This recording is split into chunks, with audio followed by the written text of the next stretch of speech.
आपल्याला मिळतो। इतक्या मोठ्या प्रमाणात प्रकाशक या ठिकाणी येतात, त्याचाही एक नवीन रेकॉर्ड तयार होतो आणि पुणेकरही प्रचंड मोठ्या प्रमाणात या पुस्तकांची खरेदी करतात। ही देखील अतिशय चांगल्या पद्धतीची गोष्ट आहे। खरं म्हणजे आपल्याला माहिती आहे की शेवटी पुस्तक असेल किंवा कुठलेही ज्ञान असेल ते आपल्या जाणीवा विस्तारित करत असतात।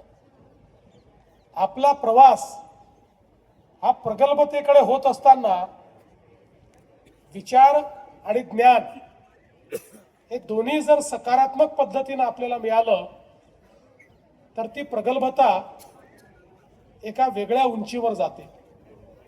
आणि म्हणूनच नेहमी ज्ञानी माणसं आणि विचार प्रवर्तक पुस्तकं या दोन गोष्टींच्या सानिध्यात राहण्याची संधी ही जेव्हा जेव्हा आपल्याला मिळेल त्यावेळी त्या संधीचा उपयोग केला पाहिजे।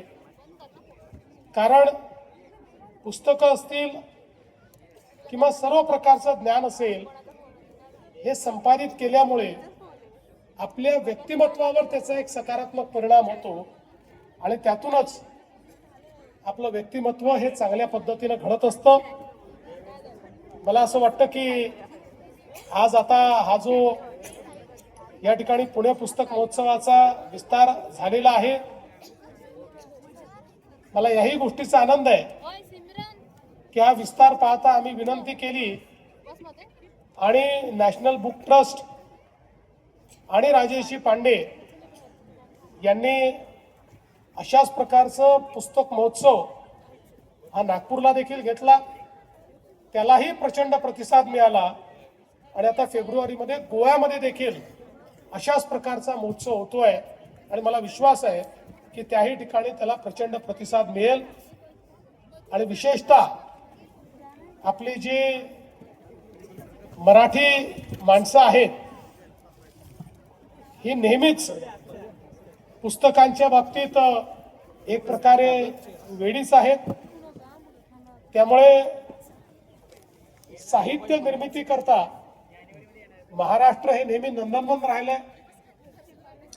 सर्वाधिक साहित्य संमेलनं ही महाराष्ट्रामध्ये होतात आणि त्यातनं ज्या प्रकारचं विचार प्रवर्तन होतं त्यामुळेच महाराष्ट्र हा शतकानुशतक क्रांतिकारी विचार आणि सामाजिक सुधारणा याचं केंद्र राहिलं आहे। कारण हा जो एक आपला विचार आहे प्रगल्भतेचा तो सातत्याने महाराष्ट्रामध्ये साहित्याच्या माध्यमातून रुजवण्याचं काम हे आपल्या लेखकांनी जाणकारांनी त्या ठिकाणी केलं। आणि म्हणूनच मला असं वाटतं की ही जी महाराष्ट्राची एक परंपरा आहे ती पुढे नेण्याकरता हा जो काही पुस्तक महोत्सव आहे हा अत्यंत महत्त्वाचा आहे।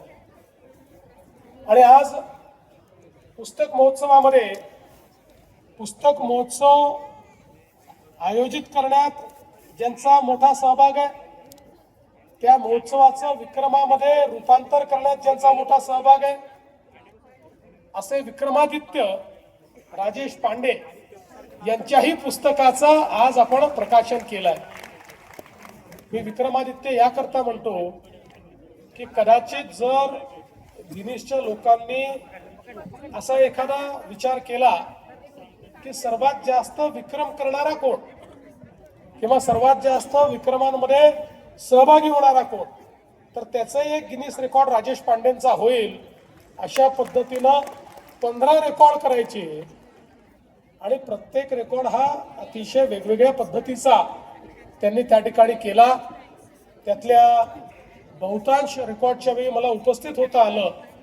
झाडं लावण्यापासनं तिरंग्यापासनं पुस्तकांपासनं इतके वेगवेगळ्या प्रकारचे हे सगळे रेकॉर्ड झाले।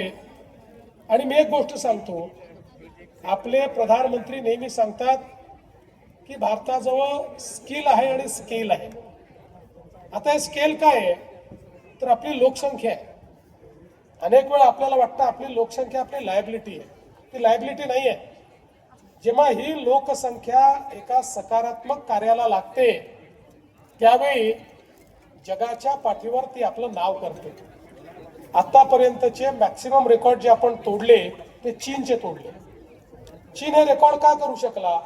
चीन हे रेकॉर्ड करू शकला कारण आपल्या लोकसंख्येला सकारात्मक दिशेने नेण्याचं काम चीनने केलं आणि त्यातनं ते रेकॉर्ड तयार झाले. आता त्याच पद्धतीनं ज्यावेळी आपल्या या तरुणाईला, आपल्या इथल्या समाजाला एक दिशा देऊन एका चांगल्या कार्याकरता प्रेरित करण्याचा प्रयत्न हा राजेश पांडेंनी केला. त्यावेळी समाजाने त्याला तसाच प्रतिसाद दिला, युवांनी त्याला तसाच प्रतिसाद दिला आणि एक एक रेकॉर्ड हा या ठिकाणी घडत गेला. एक प्रकारे समाजाला उचित दिशा दिल्यानंतर समाज काय करू शकतो त्याचा आविष्कार म्हणजे हे गिनीजचे रेकॉर्ड आहेत. आणि म्हणूनच याचं नाव देखील अतिशय उत्तम आहे, युवा भारताच्या लोकसहभागाची गिनीज गाथा. कारण हा प्रत्येक रेकॉर्ड हा लोकसहभागाचा रेकॉर्ड आहे. हा प्रत्येक रेकॉर्ड हा पार्टिसिपेशनचा रेकॉर्ड आहे आणि हे पार्टिसिपेशन समाजातल्या सर्व घटकांचं पार्टिसिपेशन आहे आणि विशेषतः आपल्या महाराष्ट्रातल्या युवा शक्तीचं हे पार्टिसिपेशन आहे. आणि म्हणून मी राजेश पांडे यांचं अतिशय मनापासून अभिनंदन करतो की त्यांनी केवळ रेकॉर्ड केले नाही, आपल्याकडे आपल्या संपूर्ण व्यवस्थेत सगळ्यात मोठी उणीव काही राहिली असेल तर केलेल्या कार्याचं डॉक्युमेंटेशन न करणं. आज आपल्याला जगाच्या विचारांचा आधार घ्यावा लागतो. त्याचं एकमेव कारण हे आहे की जे जे आमच्याकडे होतं ते आम्ही कदाचित पास ऑन केलं असेल पण त्याचं डॉक्युमेंटेशन केलं नाही. म्हणजे आपण नेहमी सांगतो की नालंदाला ज्यावेळी बख्तियार खिलजींनी आग लावली तर 3 महिने तिथली पुस्तकं जळत होती. म्हणजे किती ग्रंथसंपदा 11व्या शतकामध्ये आपल्याकडे होती पण त्याच्यानंतरचा काही रेकॉर्ड आपल्याकडे नाही आहे. तिथे काय होतंय माहिती नाही. तक्षशिला जी जगातलं पहिलं विद्यापीठ आपण मानतो की ज्या ठिकाणी जवळपास जगभरातले विद्वान यायचे आणि इतकं प्रचंड म्हणजे जवळपास 2500 वर्षापूर्वी त्या ठिकाणी जगातल्या सगळ्या प्रकारच्या विधी आणि विधा होत्या. त्या ठिकाणी सर्व प्रकारचं ज्ञान होतं. स्थापत्यशास्त्र होतं, ज्योतिषशास्त्र होतं, भूगोल होता. त्या ठिकाणी वेगवेगळ्या प्रकारच्या शल्यचिकित्साच्या संदर्भातली माहिती होती. त्या ठिकाणी आपण आज ज्याला अल्जेब्रा म्हणतो ते गणित होतं.